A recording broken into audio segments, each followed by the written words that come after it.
If you don't want to have a failed relationship or marriage, then you must watch this video.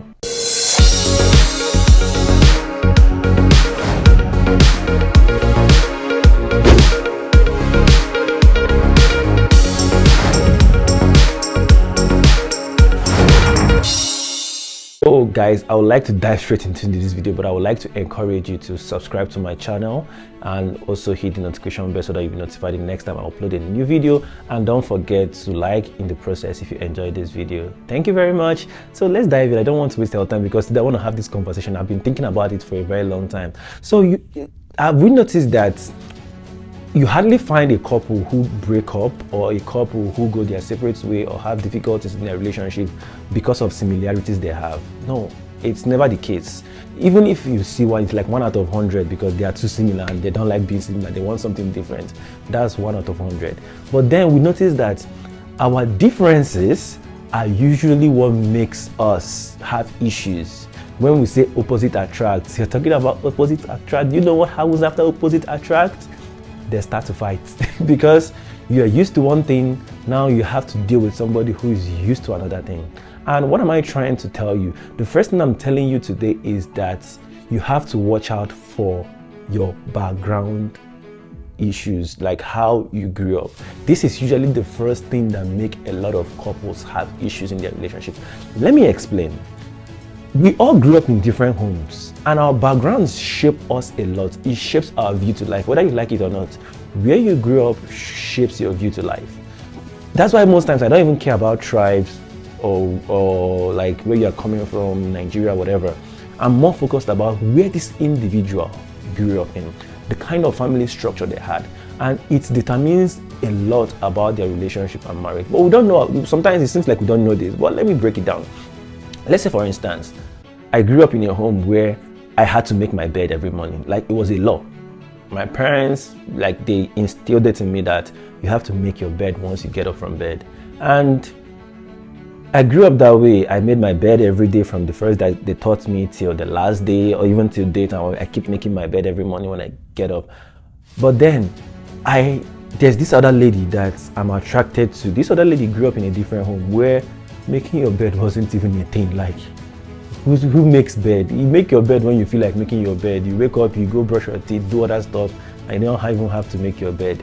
That's what she grew up with, or that was the discipline or whatever that she had in her family growing up. So she grows up with this mindset of, oh, I don't need to make a bed. So, well, we met each other, we fell in love, we liked each other so much, we want to hang out often, we started falling in love, we can't get over each other. Well, we didn't live together, we fell in love. It was always a long distance relationship, or sometimes I could visit. Whenever I visit, the bed looks made and stuff like that. Good and fine. Eventually, we get into marriage, and then she wakes up late while I do wake up early. But then after I wake up, I can't make the bed because she is still in bed, right? So who is supposed to make the bed? Her, right? But then because she didn't have that knowledge growing up of, hey, you have to make the bed when you wake up in the morning, she just gets up and go about her day and leaves the bed that way. Do you know this causes issues? Like, these little things causes a lot of issues in marriage. Like, why didn't you make the bed? Why are you pressing the toothpaste from the bottom? It's supposed to be in the middle. And this is what we do, and we keep fighting. From little misunderstanding, it turns to a very big issue. So why am I sharing this with you? I want you to understand, first of all, that your background shapes a lot of your views in life. But your background doesn't mean that this is the right way to do things or that this is the wrong way to do things. I don't know if you understand. It doesn't say this is the absolute way. If you don't do it this way, then it is wrong. Because that's what a lot of us do. Because some people grew up, they had to make their rooms too. They have to look very neat. Their house is so super neat. Like, if you go to their house, you'll be scared to touch anything because you'll just be feeling under pressure that if I touch something, I will scatter this house and I don't want this person to come back and this person is angry with me. But then there is someone else over there who doesn't really care about house being clean or house being dirty. They just go about their thing and do their stuff. Who cares? And when this kind of two people opposites meet each other, one wants to keep the house clean, one is scattering the house, and you see them every day. They are fighting. Now, what is this? Can't you get this house neat? You see what's happening here?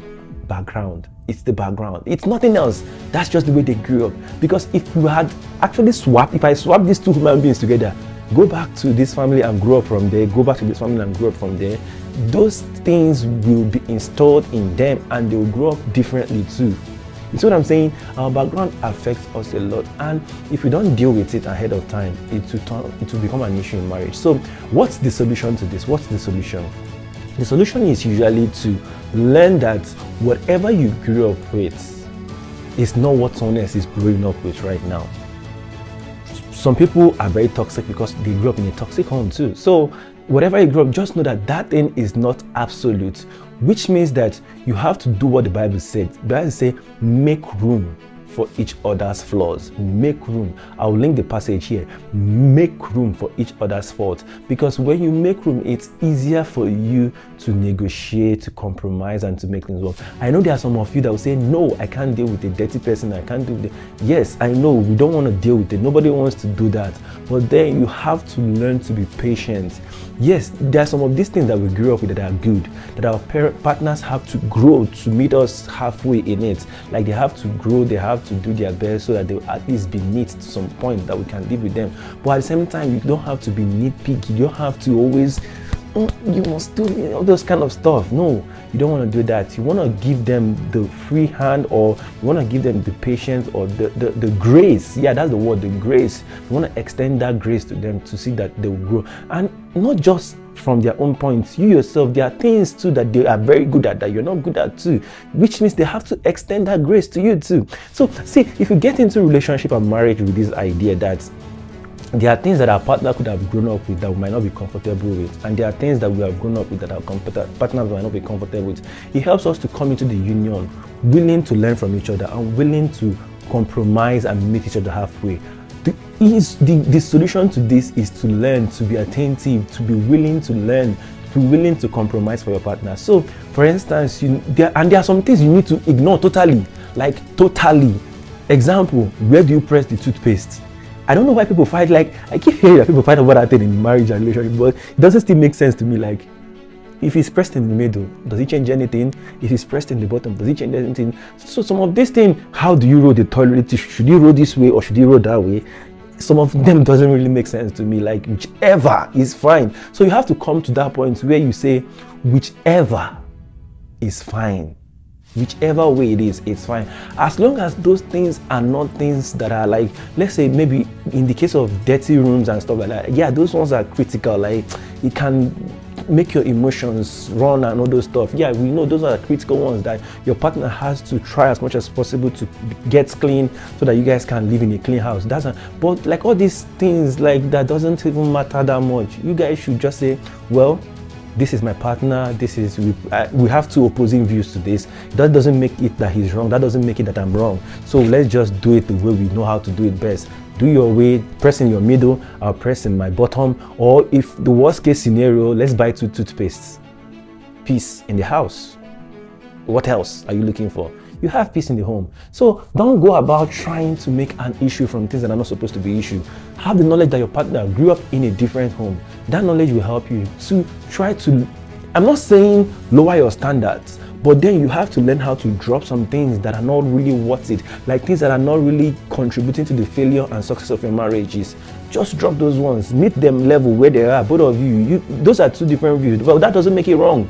You have a different view, your partner has a different view. That doesn't make anybody wrong. But then, we know the critical thing, being abusive. Yeah, I can't take that. No, this is really affecting me emotionally. I can't deal with this. So you go or you stop. If you can't stop being abusive, then we're not supposed to be together. You don't kind of stop. Yeah, we know the critical things that has to do with our emotion that affect us psychologically, emotionally, physically. Those ones are the ones we have to resist, or we try to find a way around them to help the other person grow up or catch up with where we are. And sometimes it might require you to drop the bar a little bit because you don't want to keep pushing the person, because the issue is that you want to keep pushing the person. Come up here, come up here, come up here. But the person is not really willing to come up there, but they are willing to at least come up maybe 5 stairs, 10 stairs. They're willing to come up like 5 or 7. You don't have to keep pushing them to come up to the 10. No, you won't get it. When they come up to 5 over the years, it's a gradual process. They keep coming up. Before you know it, 20 years in marriage, you guys are almost at 10. And you yourself, you also know that there are things that they want you to come up to. So when you have that understanding that, oh, okay, so I am this way, my partner is that way, we have different background growing up, we did different things, okay, I have to make room, he has to make room. Then that's how you start negotiating with each other. That's why you're a partner, you're a team. Start finding out their area of strength, start finding out their weaknesses. Try to make compromises for each other, support each other to grow, be patient. All those are the things that will help you not to have serious issues in your relationship and your marriages. I hope you're learning from this. Like, let this sink in. Understand that you are different from your partners. Your background shaped you. Your background shaped your partner. You see life differently. But the aim of coming together as a husband and wife is not to change each other, but to meet each other halfway, to compromise for the other person. Remember, it's your differences that always break the relationship. So you have to learn how to sort out your differences in a way that both of you will be all right. Also, it's very, very important. I was saying it the other day, compatibility is not really about your similarity. It's not similarity or the things that you have in common. It's more about the differences, how you are compatible in your different ways of life or different areas of life. So you have to learn how to choose people who you know that you can work with, not someone you know that, oh, this thing is too hard or this difference is too hard. Maybe they are going to a different nation and you're going to another nation. It's two opposite people going on two different directions in life.